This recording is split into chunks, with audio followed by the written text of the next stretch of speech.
hasta la revista Claudia, que era de ellos también, tenía notas. Ahí de Olorozco. Olorozco, escribía con seudónimo. Sí. Y bueno, el corpus central, decía, de ese libro son esas colaboraciones con 7 días, con el Diario de Opinión, la revista Comercial, con la revista Panorama. Bueno, todas esas notas no eran, digamos, fueron publicadas en medios importantes. Incluso mi viejo colabora entre el 70, 71 y el 75 con Panorama, que era la revista estrella, digamos, de Editorial Abril, junto con 7 días, pero en el ámbito, en el rubro político y de actualidad, que fue un poco heredera, digamos, en primera plana de ese proyecto, de esa idea de revista. Y todas esas notas, justamente por esto, fueron publicadas en medios importantes y todo, digamos, un montón de lectores tuvieron acceso a ese trabajo, a esa parte a esa producción de mi viejo y demás. O sea, no eran poemas inéditos que quedaron guardados en un cajón familiar, solo abierto si la familia decidía abrirlo, ¿no? Eso estaba allí en los diferentes. Yo trabajé en la Hemeroteca del Congreso, en la Hemeroteca de la Biblioteca Nacional y en archivos que yo tenía en casa, pero digamos, estaba al acceso de cualquiera que hubiese querido trabajar con ese material. Y sin embargo, tuvieron que pasar 31 años hasta el 2007 para que ese trabajo finalmente se publicara.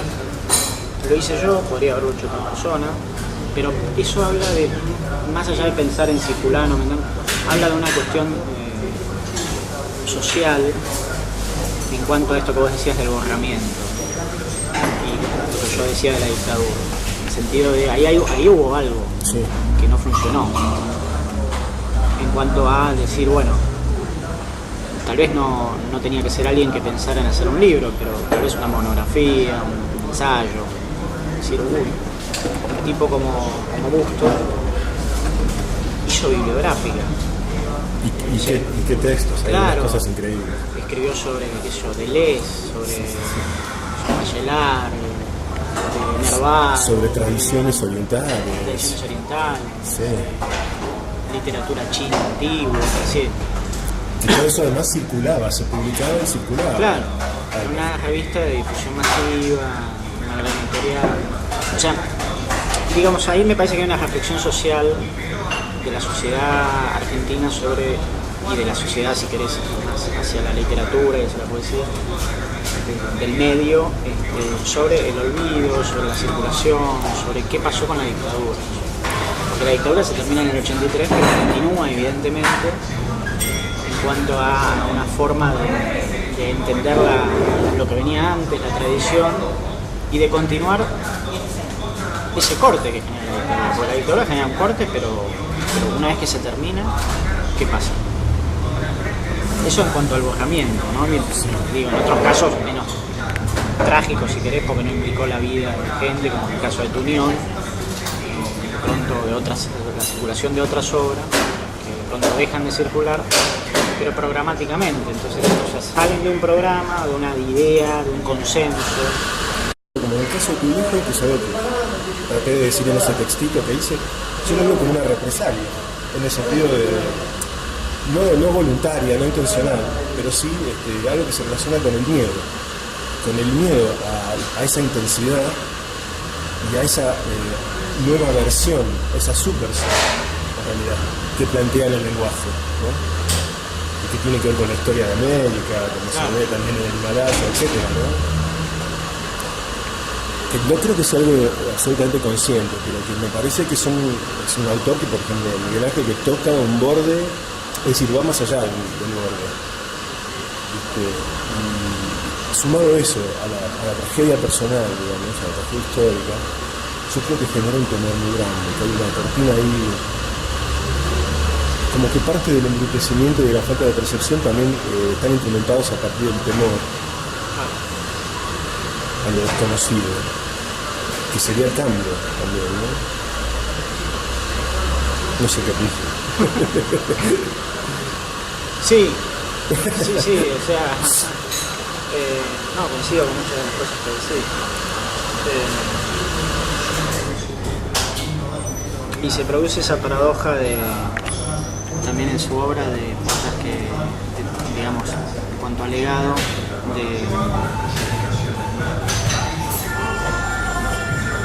paradójico, ¿no? Que gente que podría haberlo, digamos, reivindicado en términos políticos, pero claro, su mensaje no concuerda exactamente con una reivindicación de tipo político, que sí, o sea, no hay una coincidencia exacta, digamos, que sí puede haber en otras obras.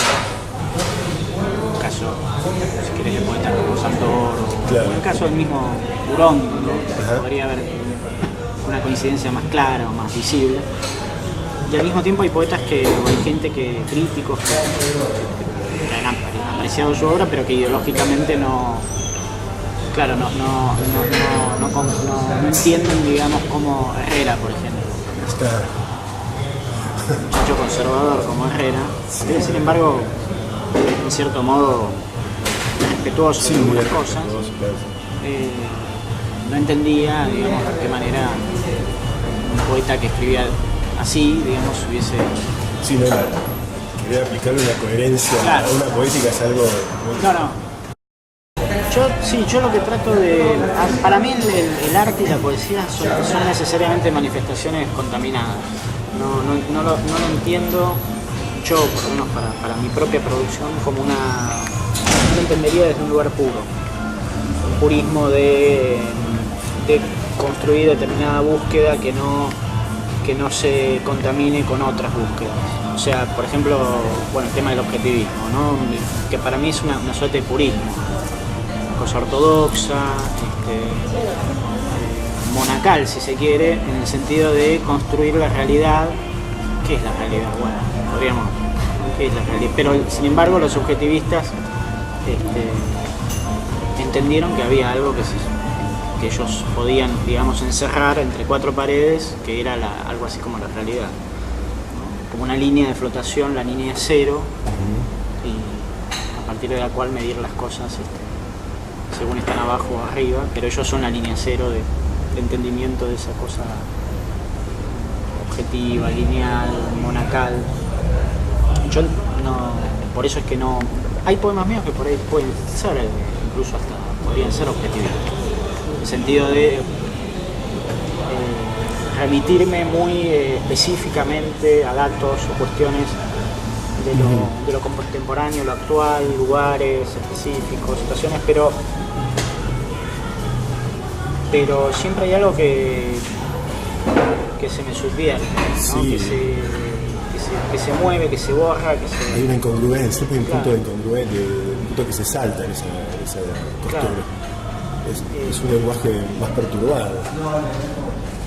Porque... Que se permite la perturbación. Sí. Menos purista. Claro, si yo miro así, ¿no? Siempre hay algo, un poco en la foto en algún lugar se me mueve, ¿no?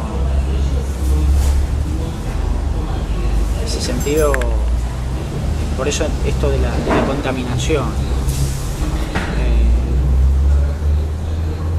Incluso yo cuando dibujo, cuando dibujo muchas veces un dibujo sobre otro, y hay un dibujo que muchas veces perturba al que está atrás, entonces se produce ahí como una confusión buscada, si se quiere,